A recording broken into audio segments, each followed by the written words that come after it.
नमस्कार, स्वागत है आप सभी का आपके अपने यूट्यूब चैनल पॉलिटेक्निक कॉलेज 91 में। तो आज हम लोग जानेंगे comparison between fire tube boiler and water tube boiler, जिसे हम लोग कहते हैं दहन नली बॉयलर तथा जल नली बॉयलर की तुलना करेंगे कि इसमें से दोनों में क्या अंतर है। तो सबसे पहले, जैसा कि नाम से ही समझ में आ रहा है, फायर ट्यूब बॉयलर और वाटर ट्यूब बॉयलर। ट्यूब के अंदर यदि आग होती है, फायर होती है, तो इसे कहते हैं फायर ट्यूब बॉयलर। और यदि ट्यूब के अंदर वाटर होता है तो इसे कहते हैं वाटर ट्यूब बॉयलर। सबसे पहले देखेंगे बॉयलर के स्ट्रक्चर के बारे में, जो कि हम लोग इस फिगर के माध्यम से समझेंगे। इसमें पहले यहाँ पर फर्नेस का इस्तेमाल किया गया है। फर्नेस मीन्स भट्टी। भट्टी से निकलने वाली गर्म गैसें जो हैं वो ट्यूब के माध्यम से चिमनी के द्वारा बाहर निकलती है। ठीक है, तो यहाँ पर क्या है, भट्टी से निकलने वाली जो गर्म गैसें हैं वो ट्यूब से होती हुई और चिमनी से बाहर निकल जाती हैं। अब देखिए वाटर ट्यूब में क्या है। वाटर ट्यूब में जो भट्टी से निकलने वाली गैसें हैं वो क्या करती हैं, ट्यूब के बाहर से निकल रही हैं। ट्यूब के बाहर से निकलती हुई चिमनी के माध्यम से बाहर निकल जाती है। अब इसमें से जानेंगे कि किस बॉयलर की क्षमता अधिक होती है और किसका प्रेशर ज्यादा होता है, कौन अधिक स्थान घेरता है। तो सबसे पहले बात करते हैं fire tube boiler. Fire tube boiler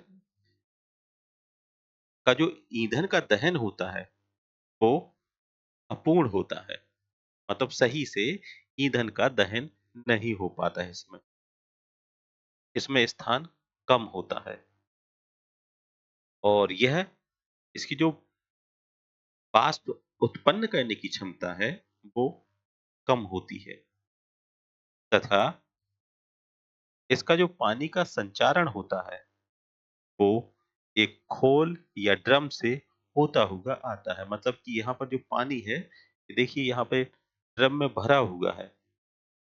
ठीक है, और क्या करता है, ये अपेक्षाकृत कम स्थान घेरता है। और यदि इसके भाप को उत्पन्न करने की क्षमता की बात करें तो यह 1 घंटे में 9 टन भाप को बनाता है। तथा इसके अ, दाब की बात करें तो यह निम्न दाब 25 बार तक भाप जनित्र की जा सकती है। मतलब यदि भाप उत्पन्न करना है तो भाप का जो प्रेशर है वो 25 बार तक रहता है। ठीक है, और यदि इसमें गर्मी उत्पन्न होती है तो गर्मी उत्पन्न होने के कारण इसके जो अंग हैं, इन अंगों में विकृति उत्पन्न हो जाती है तथा इस बॉयलर की जो दक्षता है वो 75% होती है। 75% इसकी दक्षता होती है तथा इसका जो मेंटेनेंस है और ऑपरेटिंग काफी सस्ता होता है। और इसमें यदि इसमें क्या है कि यदि पपड़ी जम जाए, पपड़ी कहाँ पे जमेगी, देखिए ट्यूब के बाहर। तो जब भी इसमें पपड़ी जमती है तो इसको आसानी से साफ कर सकते हैं, जिससे क्या है कि इजीली साफ भी हो जाएगा, ट्यूब फटने की संभावना कम होगी। इसे निम्न दाब के छोटे तथा मध्यम शक्ति संयंत्र में इस प्रकार के बॉयलर का इस्तेमाल करते हैं। तो ये हो गए 11 पॉइंट। अब देखते हैं वाटर ट्यूब बॉयलर में। सबसे पहले इसका जो दहन अधिक होने के कारण ईंधन का पूर्ण दहन संभव होता है। मतलब इसका जो दहन कक्ष है वो बड़ा होता है तथा ईंधन हमारा प्रॉपर जल जाता है तथा इसकी वाष्पन की क्षमता, भाप को उत्पन्न करने की क्षमता अधिक होती है तथा पानी का संचारण जल नलिकाओं में से होता है। मतलब पानी क्या है, देखो इन ट्यूब के माध्यम से आता है, ठीक है, तो इसका जो पानी का संचारण है वो जल नलिकाओं के द्वारा होता है तथा यह अधिक स्थान घेरता है। यदि इसके भाप उत्पन्न करने की दर के बारे में बात की जाए तो यह 450 टन पर आवर, मतलब एक टन में 450 टन भाप को, मतलब एक आवर में, एक घंटे में 450 टन भाप उत्पन्न कर सकता है। जल का संचारण नलियों में होने के कारण छोटी छोटी आयतन में विभाजित होती है।